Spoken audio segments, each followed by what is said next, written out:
In this video, I'm going to be playing one table of 2040 6-max on Bodog.com. Since I don't play much 6-max on this site, most of these players are unknowns to me, so something we're going to be focusing on is how to create and then use reads on players based on how they play specific hands. So, the one player that I do have a history with is Sox Nation, who's the button on this hand. Him and I have played a lot of the full ring 30-60 together, and he's a pretty solid player, definitely a pro, and he also hates me. So he tends to sometimes give me a little extra action and try to take hands away from me sometimes. So we're going to see if we can use that against him and let him hang himself a little bit in this short-handed game where we're going to run into more pots heads up. So you can see on this hand, pretty standard hand where he's raising on the button. Most 6-max hands obviously come down to blind battles. And I think I just lost my connection. Looks like we're back up and running. Most hands in 6-max come down to blind battles. Usually there's going to be a raise pre-flop and one other player in. So on this hand, I raised one off the button, got 3-bet out of the blind. With ace-king, I'm going to go ahead and put a cap on it. Hopefully that can help me get to showdown a little cheaper if I don't make a pair. A check raise on the flop generally means a pair, so I'm just going to call and see if I can spike a card on the turn. At this point, my ace-king high is probably not any good, so I can go ahead and let this go.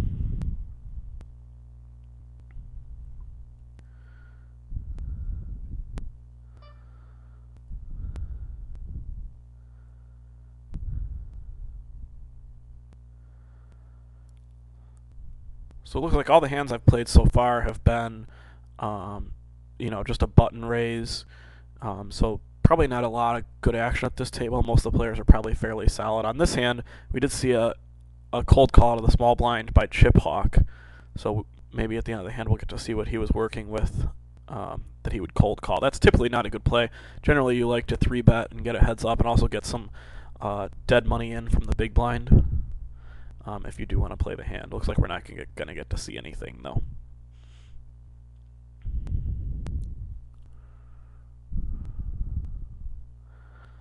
Queen Deuce of Hearts, not a great hand to defend in the big blind with.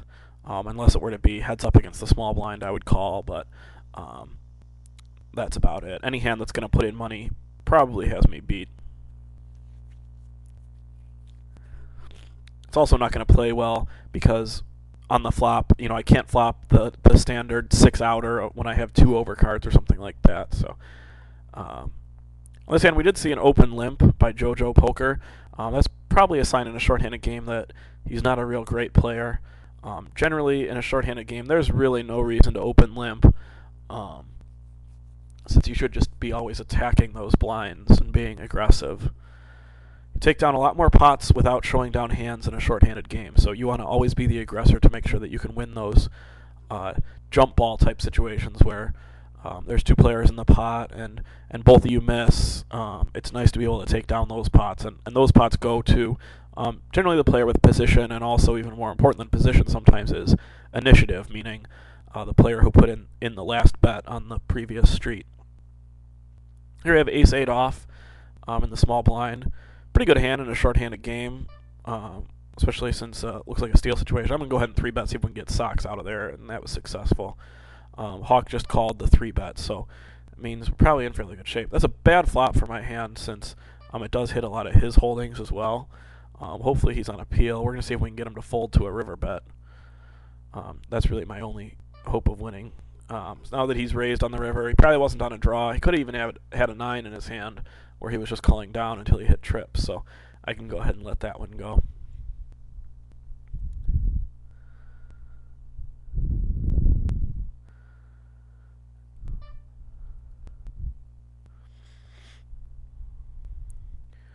Again, we're seeing another cold call of the small blind, this time from Sox. From him, since he is a more solid player, I would think that he's got a hand more like a Queen-Jack suited or something where he wanted the 3-way action. So that ace definitely did not hit him, since if he had an ace in his hand, he would have 3-bet pre-flop.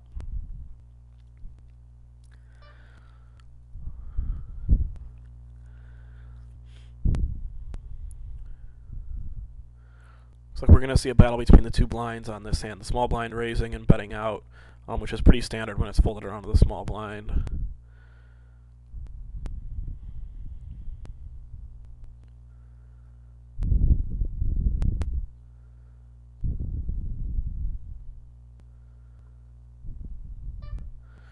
Jack 10, since now we're 5-handed, that's a raising hand for me. It's probably about as low as I go. Just always want to be, again, putting pressure on the blinds. Maybe I can get a hand behind me like Queen 10, Queen 9 to fold, which is something that I like. And on that one, just took down the blinds, which is a good result with a Jack 10 suited type hand. I'm extremely happy to just take down the blinds. 10-3 isn't a hand that I'm going to be defending with no matter what happens here.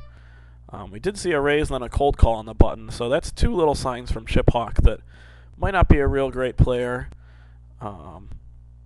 When a player like that that's cold calling raises then on the flop like that, he's probably hit the flop pretty hard. I would imagine that he has a queen in his hand, maybe even queen king at this point. Yep, queen king. Unfortunately, both of them had it, so he only gets half the pot. So we did learn on that hand that Chip Hawk is a pretty passive player since he did just cold call on the button with queen king there. That's a 3-betting hand in a short-handed game.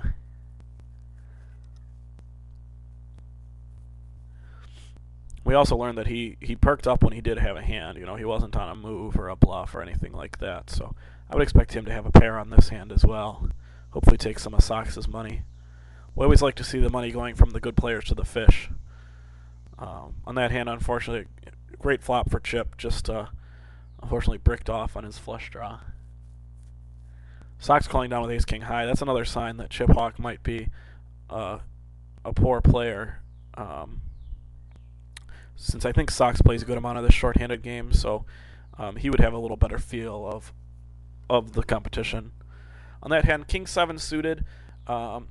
Situation where it's actually fairly close. Something that can make a straight like a king 10 suited would have been a call there with since there was a raise and a cold caller. It was going to turn into a nice multi-way pot if I had called, but king 7's just not quite enough.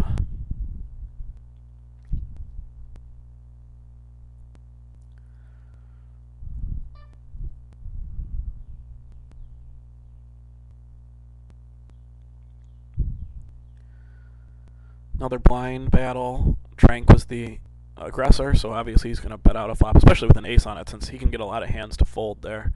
Well, if he bets again, he's probably got a pretty good hand. Got check raised on the turn. So in this conversation, Dismiss is basically saying, I have a hand like a big ace or 2-pair, so obviously he flopped 2-pair and felt very good about his hand.